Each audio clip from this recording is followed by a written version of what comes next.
Hello, Oboefiles! Today, we're talking about Etude number 30 from the Ferling book, which is one of the all-state etudes for Texas for 2019. I'm going to rearrange this and play through it, and then we'll come back and talk about it.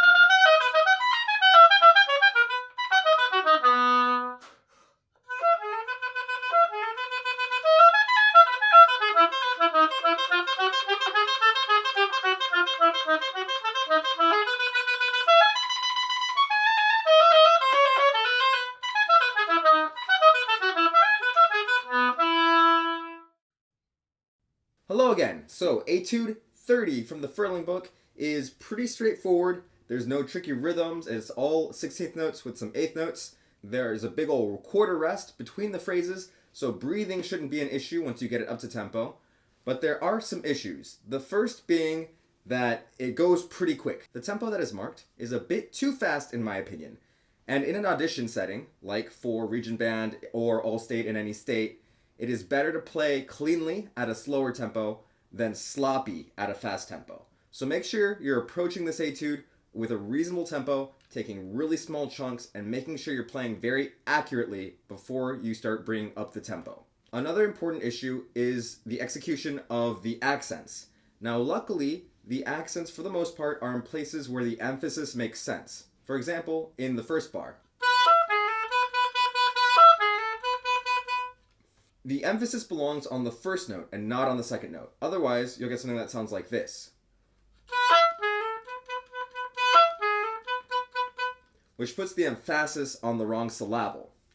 Now, a good way to practice executing the accents is to bring everything else a dynamic level down, and that way the accents really come through at a normal to medium dynamic level.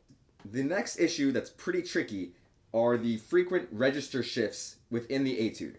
For example, in the third measure, we have to go up to that C natural while we're playing mostly in the middle register.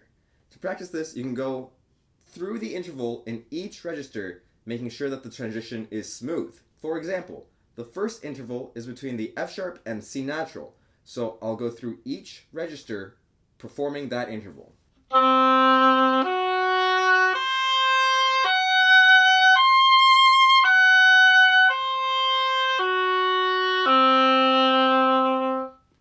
The next one is between the C and the A natural.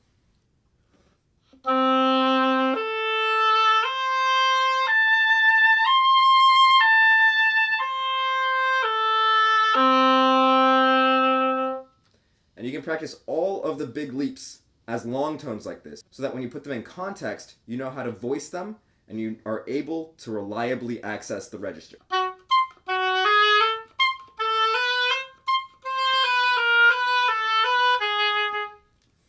The next cool feature of the etude are the sections that have a lot of dynamic contrast. Now, not a lot of dynamics are written, but you can make some musical decisions that'll really make you stand out in the audition. For example, in the second phrase, I like to begin nice and quiet and grow into the third bar so that I have plenty of room to diminuendo where it's marked in the fourth bar. Finally, a particularly difficult measure is measure 19, where we have two voices going on. The first one is the lower voice, which is chromatic, and the second voice that just sustains a pedal C. So you should practice these separately first and then put them together using different rhythms between them. For example, first practice the lower line.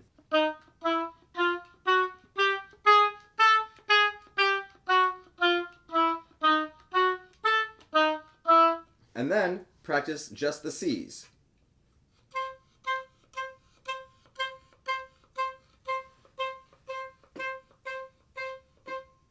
Then when you're ready, try playing them together with different rhythms between them.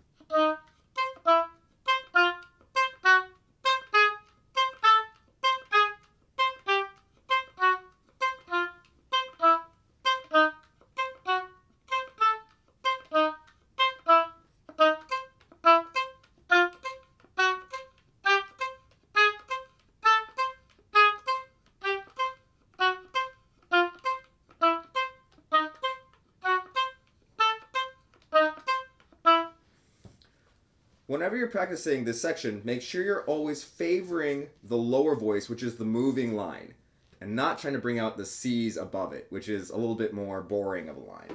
So those are some helpful tips for preparing Etude number 30 from the Ferling book. Good luck with all of your auditions. If you found this video helpful, don't forget to subscribe below and give it a thumbs up. It really helps out the channel. And as always, when in doubt, play beautifully.